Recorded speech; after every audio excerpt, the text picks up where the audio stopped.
that we put together, we hope is there as enough evidence, so we do get a reliable picture of what happened at the time, and we can understand what went wrong and learn lessons for the future to make sure it doesn't happen again.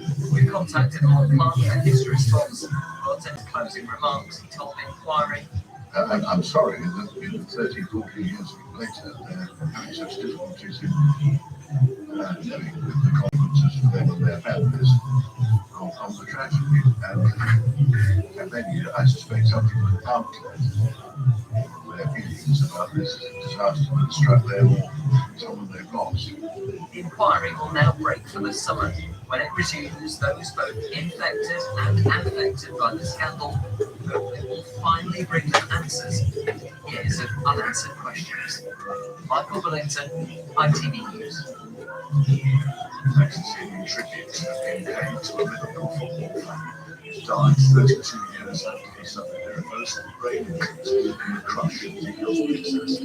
For those 3 decades, Andrew Devine proved doctors wrong. His family had been told he wasn't expected to survive beyond the first 24 hours. Andrew finally succumbed to his injuries on Tuesday at the age of 55. The coroner has now ruled that Andrew was unlawfully killed as a result of the events in Sheffield. It makes him the 97th victim of the disaster. John Hill reports. The memorial at Hillsborough Stadium reads in memory of the 96. It's about sad death toll at one bar. Andrew Devine was just 22 when he travelled to Sheffield to watch Liverpool play Nottingham Forest in the FA Cup semi-final in 1989. Just 2 days ago, aged 55, Andrew finally died from his injuries. The dreadful crush in which so many fans died deprived Andrew's brain of oxygen. Only he was at first unlikely to survive the day, then 6 months. But 8 years later, supported by his parents, Andrew began to communicate again, as his doctors explained at the time. I was absolutely convinced that he was vegetating. Then he began to show some very simple signs that he was looking at people, but not doing anything else. And then gradually we began to realise that he had something which could enable him to continue. Andrew remained at the centre of his family, and after a coroner concluded that his death this week was, like the rest of the Hillsborough victims, a result of unlawful killing, they released this statement. Our collective devastation is overwhelming, but so too is the realisation that we were blessed to have had Andrew with us for 32 years since the Hillsborough tragedy. Tracy Robinson lost her brother Steve in the Hillsborough disaster. Today, she paid this tribute. Just really sad. I mean, obviously, having been through it ourselves as a family, we know what it feels like. And actually, on behalf of our family, we really would like to pass our condolences on to Andrew's family. I think it's right and proper that he's now classed as one of the 97th victim. I feel for his family and the people who've cared for him over these many years since 1989. That's a very long time, and we've been supportive of them as a family. But of course, it is a tragedy, and I'm very, very sad and very sorry for them. Andrew Devine's death does close another chapter in this tragedy, but for the families who lost loved ones and those who suffered terrible injuries, 3 decades on, their anguish endures. John Hill, ITV News. Well, next, the latest pandemic figures have been published, and Leeds had the 3rd highest number of isolation pings in England and Wales in the week to July the 21st. In that time, a record number of pings were sent by the NHS COVID-19 app. More than 689,000. There were more than 8,600 alerts sent in Leeds. Sheffield was 6th highest with nearly 7,000.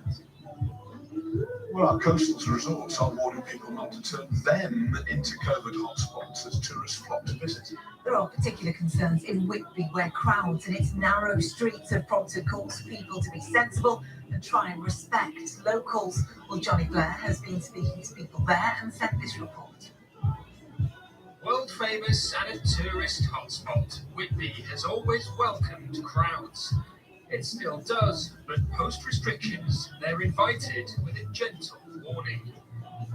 John owns an art shop in the town and is also chair of a tourism group which represents more than 50 local businesses. The main concerns are the sheer crowding in Whitby. It's an incredibly popular place. We're a victim very much of our own success. Whitby was never designed to have the crowds that it now has. Very narrow streets, small premises in a lot of cases. I mean, my own place, so we're limited to 6 people. So this is the sort of situation that we're just hoping that visitors will be respectful of what we need to do to maintain our premises open and therefore to look after them as well. National restrictions have, of course, been lifted, but this shop is just one of many in the town which still urges COVID caution. We've got a maximum of 6 people in the shop at one time. Masks are optional, but we are encouraging people to wear them. We've got a screen up at the till to make sure our staff feel comfortable while they're serving customers. We've still got quite a strict cleaning regime in place because Whitby can get really busy, and we just want to make it our priority to make sure that everyone feels safe. Most visitors do embrace the town and the guidance from businesses. Jane is holidaying here from the Midlands with her family. I have to follow the rules.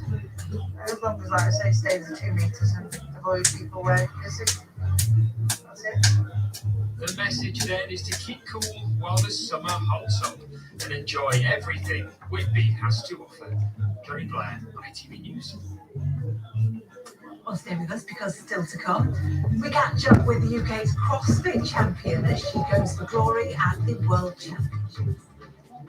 And it's rainbows at best over the next few days. And by tomorrow morning, we've got something to do with Storm Avert. All the details for your forecast towards the weekend a little later on.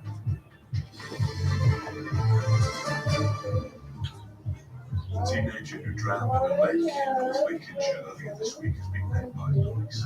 14-year-old Kai Gardner-Pugh died after getting into difficulty in a water in Ashbyville Nature Reserve in Scotland on Tuesday afternoon. His family is being escorted by specially trained officers, and police are continuing to appeal for witnesses to come forward. Well, next, 2 claims that a lack of NHS support for those who experience miscarriages is contributing to a mental health crisis. Under current guidelines, a woman has to lose 3 successive babies before being able to access a package of care. Although several pregnancy loss charities are calling for mandatory care following every miscarriage, the campaign is being backed by the Sheffield Hammerpen Victoria Blake herself, who had a miscarriage last year. Expect us to. A miscarriage can have a devastating impact on people involved, but it's now often left to charities like Hope Bereavement Support, which offers baby loss counselling across Yorkshire and Lincolnshire to throw a supportive arm around those in the aftermath. It doesn't matter whether you lose 1 child, or 3, or 10. The pain and the shock and the trauma, the harrowing emptiness you feel is the same. And you want answers as a parent, as a woman. I recall my first loss and how that felt really scary and overwhelming. Psychological support is very important in terms of how you process the loss. According to current guidance, a woman needs to miscarry 3 times in a row before being offered an investigation into the cause and psychological support. Lauren Sutton and her partner Tom from Sheffield have experienced multiple miscarriages, and they say they were shocked to find how little guidance they were initially given. After the 3rd time that happened, we were struggling to conceive still. I had spoken to doctors, and I was actually face to face with appointments. I was bawling my eyes out, completely unsure as to whether it was my medication. Have I been laying in the wrong position? Even then, it was just, oh, try again. That's the fun part. It's the last thing that you hear. There is very little support out there. You're told that it's somehow normal. You want to have miscarriages.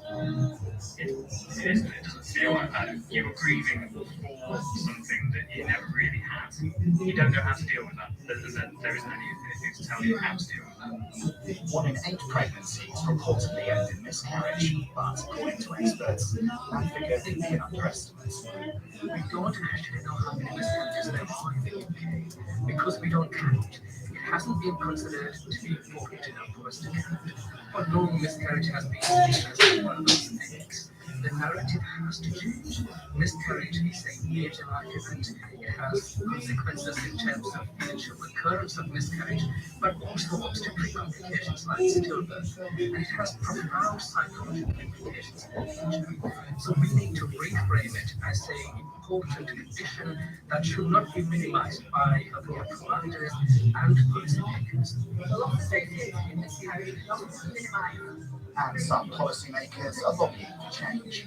The Sheffield Hallam MP Olivia Blake suffered a miscarriage last year and recently spoke to the Commons to call for a high standard of care for anyone who goes through the same experience. It just opened my eyes to a whole different world of issues, and with this pre-miscarriage rule and the lack of support, the patchy variants in different services around the UK. And I think there's so much more that can be done through commissioning to improve and make sure that consistency is there for people who are experiencing miscarriages. Well, NHS England says it's opening 26 maternal hubs offering bespoke mental health services associated with pregnancy, and those campaigning for more miscarriage care will be keen to ensure such support extends to couples like Lauren and Tom too. Next, ITV News.